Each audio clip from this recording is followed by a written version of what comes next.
Hello po mga kababayan, magandang araw sa inyo. Ang gagawin ko po ngayon, magtitesting ng battery ng UPS. Yan po mga kababayan, 1, 2, 3, 4. Ang gamit kong tester, ito po, Hioke tester. Ang gagawin ko muna ay kailangan siyempre tanggalin ko yung cover nito para wag ma-stress yung test pad ng tester ko. Tapos ito, ayusin mo ng pinto hindi magkalampas. Yan. Ito madali lang naman itong testingan na ito kasi hindi naman load test. Luwagan ko lang ito. Tapos mangyari, ang gagawin ko ay yan, ganyan lang. Tapos bubunutin ko na ito. Sisiguraduhin natin na safe tayo dyan. Yung ano natin, yung angle bar. Tapos i-check na rin natin ang ano nito, ang kondisyon. So far ayos naman. Yan. Okay. Ang una nating titestingin, may numbering siya, 1, 2, 3, and 4. Last one. Okay, kunin natin ang tester at i-check natin ito. Isi-set up ganito, tapos power on, tapos ang comparator na ginamit ko dito, naka-set up na to, ay comparator 3.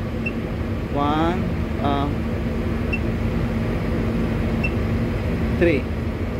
Oh, no, hindi pa napindot itong comparator mo comparator 3 okay, and then enter. Ayaw, sit natin. Ayun, ang comparator natin 3, tapos enter. Ayun, comparator natin ay 3, tapos ang memory niya, tingnan ko muna ha.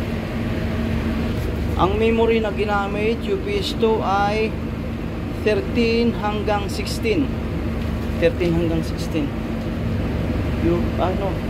It's UPS 1 pala. UPS 1 to, so ang memory na ginamit 9 hanggang 12. 9 hanggang 12, ibig sabihin hindi pa ginagamit. 9.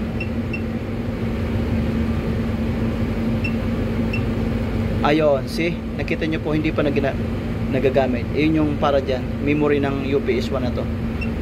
8 use. 9, 10, 11, 12, 13 use. Okay, tama. Sanay na ako magsimula.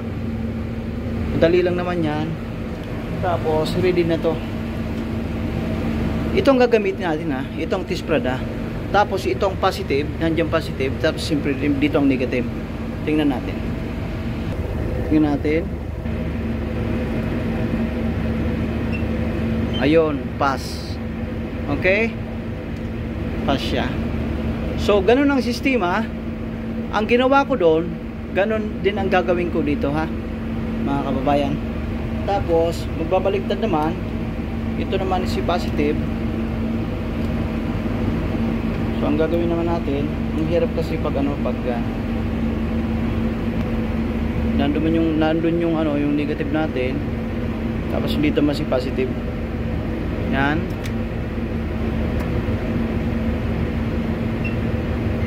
Ayun, pass. Okay. So, ganyan lang po mga kababayan pag testing ng battery. Ganito rin gagawin ko dito sa kabila. Tingnan natin ulit. Tapos ganito natin. Buti malapit lang to. Yan.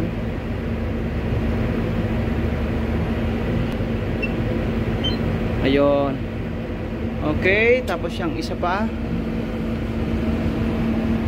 Yung isa naman.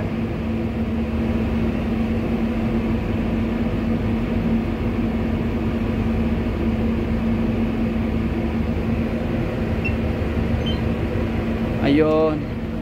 Lahat pasado. Okay? So tapos na pang testing natin mga kababayan. Simple lang. Ito ang minsan ginagawa ng electrician kapag ang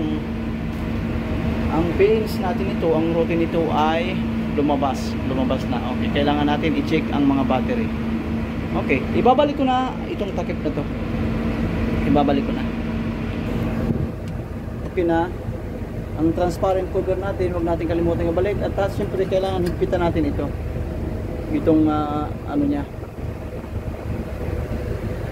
Yung support niya kailangan higpitan. Okay. Higpit. Pero wag naman napakahigpit kasi baka hindi makahinga. May ganun ba? Alright. So hanggang dito na lang po ang video. Maraming salamat po sa inyong panonood.